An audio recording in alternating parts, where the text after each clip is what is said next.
Rumi once said, "The breeze at dawn has secrets to tell you. Don't go back to sleep. You must ask for what you really want. Don't go back to sleep." People are going back and forth across the doorsill, where two worlds touch. The door is round and open. Don't go back to sleep. You open your eyes, it's pitch black and very quiet.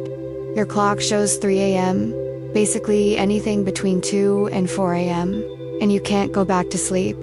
What is the matter with you? Apart from the natural need to visit the bathroom and possible health reasons, there is the deep spiritual meaning behind waking up in the middle of the night. The boundary between the physical and spiritual realms is the thinnest, and the door is wide open at 2 to 4 a.m., which makes communication between the two worlds much easier. Waking up at 3 a.m. means your subconscious mind being super busy interacting with the invisible world. These activities, for example, exchange of messages with your spiritual guides, angels, loved ones, passed over, can become so intense that they wake you up. In your awake state, subconscious mind moves quickly backstage, pushing your conscious mind forward, and you stare at the darkness, confused what on earth you are awake for. I believe that we go through at least 3 stages every night in bed. Number 1. When we first drop off to sleep, our subconscious works with everything that's happened to us that day, whilst our conscious mind is snoring away. The subconscious one takes over and sorts out all the information, our thoughts, feelings, emotions, other people's energy in different piles, and puts them away on the shelves in our inner warehouse, pushing them deeper into our aura. Tomorrow will be another day. That's why it's so important to clean yourself energetically before you go to sleep. You don't want negative vibes to muddle your precious energy system. Simply say, "Archangel Michael, please clean all my bodies, physical, mental, emotional, and spiritual, and cut the cords of negative attachment. Thank you, Archangel Michael. I love you." So for the first part of the night, our subconscious mind sorts out and deals with the information collected during the day. Number 2. The time between approximately 5 a.m. until you wake up. The special time when your subconscious mind accesses directly the information about your nearest future. Pay attention to your dreams, especially if they are vivid and you still remember them when you wake up. Process them in your conscious mind instantly, otherwise, they will fade and fizzle away in your brain. You won't be able to recall these precious clues to your close future. If you can't understand the meaning of the dream, pay attention to your feelings. If you feel happy and elated, something wonderful is coming into your life. Feeling worried, life is going to present you with a new challenge. Oh well, never mind, hopefully it is a teeny tiny thing. Now let's rewind time. We are right in the wee hours of the morning, when the clock's arrow gets closer and closer to 2 a.m. Remember, the breeze at dawn has secrets to tell you. At that point, we fall into so-called in-between time. What is in-between time or space? In-between time or space is a territory of transition when something has finished, but the next thing hasn't started yet. A void, nothing, zero. Where everything is possible, and where every opportunity and the magic reside. The barrier between our physical world and the spiritual realms practically dissolves, and you can easily contact spiritual beings. Even if you don't know anything about in-between times and spaces, you still feel the magic and wonder. I'll give you examples. New Year. On New Year's Eve, when the clock strikes midnight, we fall in a void between the old and the New Year's. For these few seconds, whilst the clock strikes 12 times, there is nothing. The old year is over, but the new year hasn't started yet. They are truly magical seconds. Make your wish now, it will come true.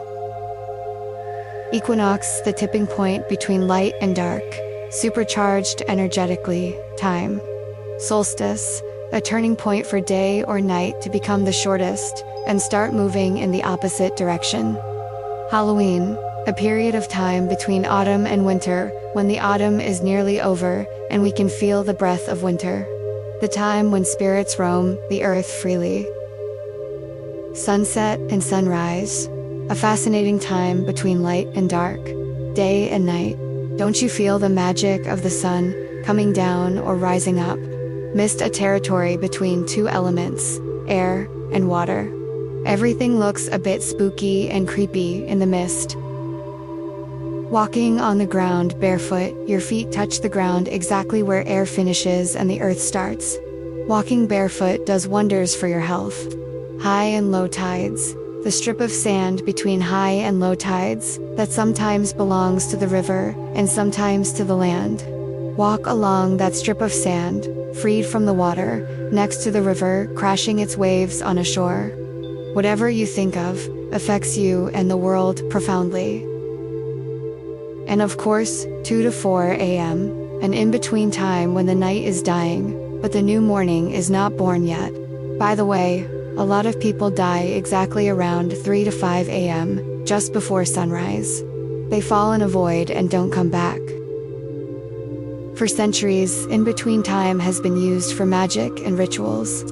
In-between time, 2 to 4 a.m. has a special name, witching hour. What is the witching hour? According to Wikipedia, the witching hour is a time of night, typically between 12 and 4 a.m., that is associated with supernatural events, whereby witches, demons and spirits are thought to appear and be at their most powerful. Manifestation is thought to be most effective at this time, due to the veil between worlds being thinner. The phrase witching hour began at least as early as 1775, though its origins may go further back to 1535, where the Catholic Church prohibited activities during the 3-4 a.m. timeframe, due to emerging fears about witchcraft in Europe. It's worth mentioning that there are two more meanings of the witching hour. The first one applies to babies and older kids when they are overstimulated, fussy, and throwing tantrums, aka how to survive and stay sane during the witching hour for mums.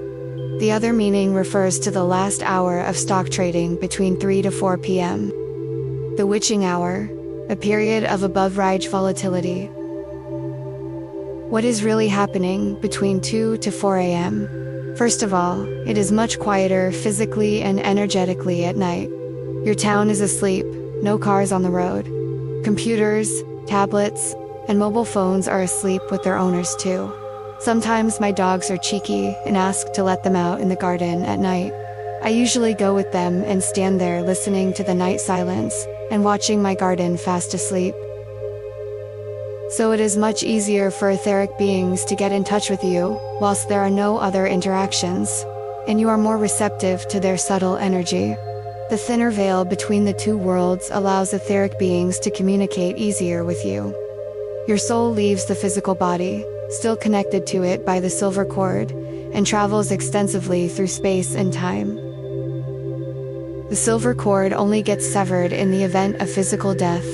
You meet with your angels, guides, late loved ones, discuss how you are doing on Earth. Maybe you are enrolled in the spiritual academy in the inner planes. Also, you might be busy getting on with your intergalactic job, healing, for example. If you are a starseed, you go back to your roots and spend some time at the planet of your origin, replenishing your energy. Actually, lightworkers plug in the cosmic pools of energy to recharge at night, like the Mahatma energy, the Jesus Christ energy, and others. They really need it after spending so much energy in the daytime, fulfilling their purpose on Earth. Before you go to sleep, ask fire dragons to accompany you at night. Sometimes your soul can accidentally stumble across and get stuck in the muddy lower astral. You can wake up suddenly because of nightmares. The best practice is not to stay within your physical body at night. Your body is resting, everything is under control. But your soul has to go where it belongs and get a fresh influx of light, love, inspiration, strength, ideas, joy, and a sense of direction. If your soul stays in bed all night, keeping your physical body company, you wake up feeling tired and low. The indication that you've been out and about, rubbing shoulders with angels and guides. trotting the universe, is a feeling of joy and lightness when you open your eyes first thing in the morning. When during your night activities, your feelings become very intense, and they are always intense when your left rational brain is not involved. The colors seem brighter and feelings sharper. An electrical signal runs along the silver cord, waking your physical body up.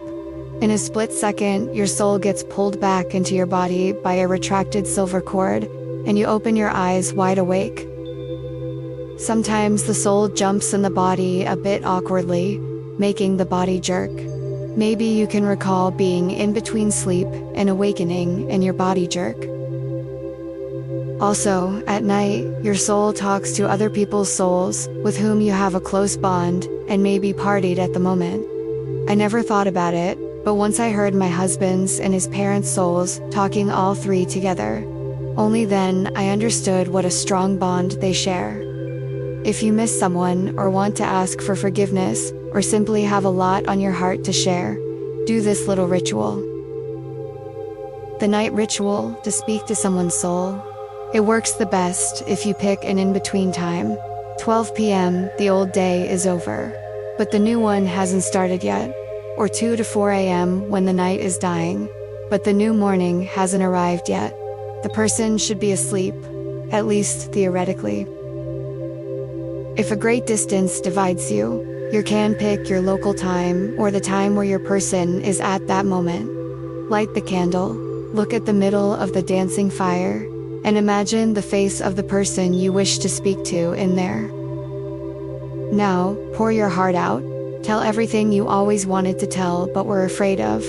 Or maybe stupid pride was a reason. Tell how much you miss them, how much you love them. Ask for forgiveness if needed. You don't have to say it aloud. Someone on your property can wake up and take interest in your night activities.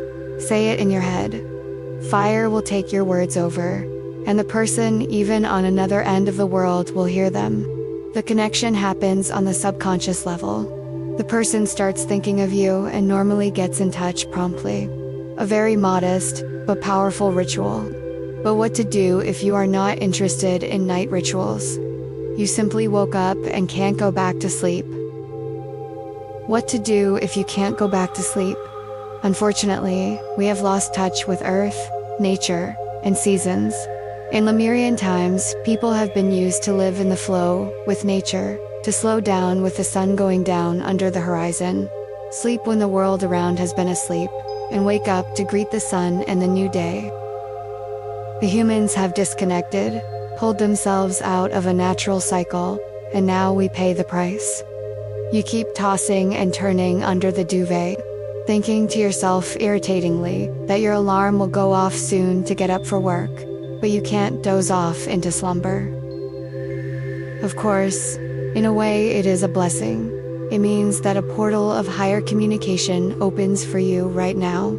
Some sources recommend starting meditating or simply being in the receptive mode. After writing down in your journal whatever has been impressed on you. But in real life, if you don't get enough sleep at night, you feel rubbish in the morning, and your day is ruined. No way your loving guides and angels wish you that. Relax. Chase all thoughts away, and know that the flow of information is being downloaded into your subconscious mind. Maybe use a sleep mask as the complete darkness sends your body a signal that it is time to rest, and your melatonin level increases, leading you into sleep. I personally don't use the sleep mask. I even open my curtains to let the stars and the moon shine their light on me. Especially in the full moon time, I feel basked in the magical, pearlescent light of the moon. I know it's not for everyone. The full moon interferes with sleep, normally. I always wanted to have the eaves bedroom with the window right above the bed, so I could fall asleep looking at the stars. In our next house, perhaps. Also, to help you to go back to sleep, let fresh air in. Maybe leave your window slightly open. If it is possible, of course. The fresh air does wonders. Use the power of crystals. Keep the rose quartz next to your bed.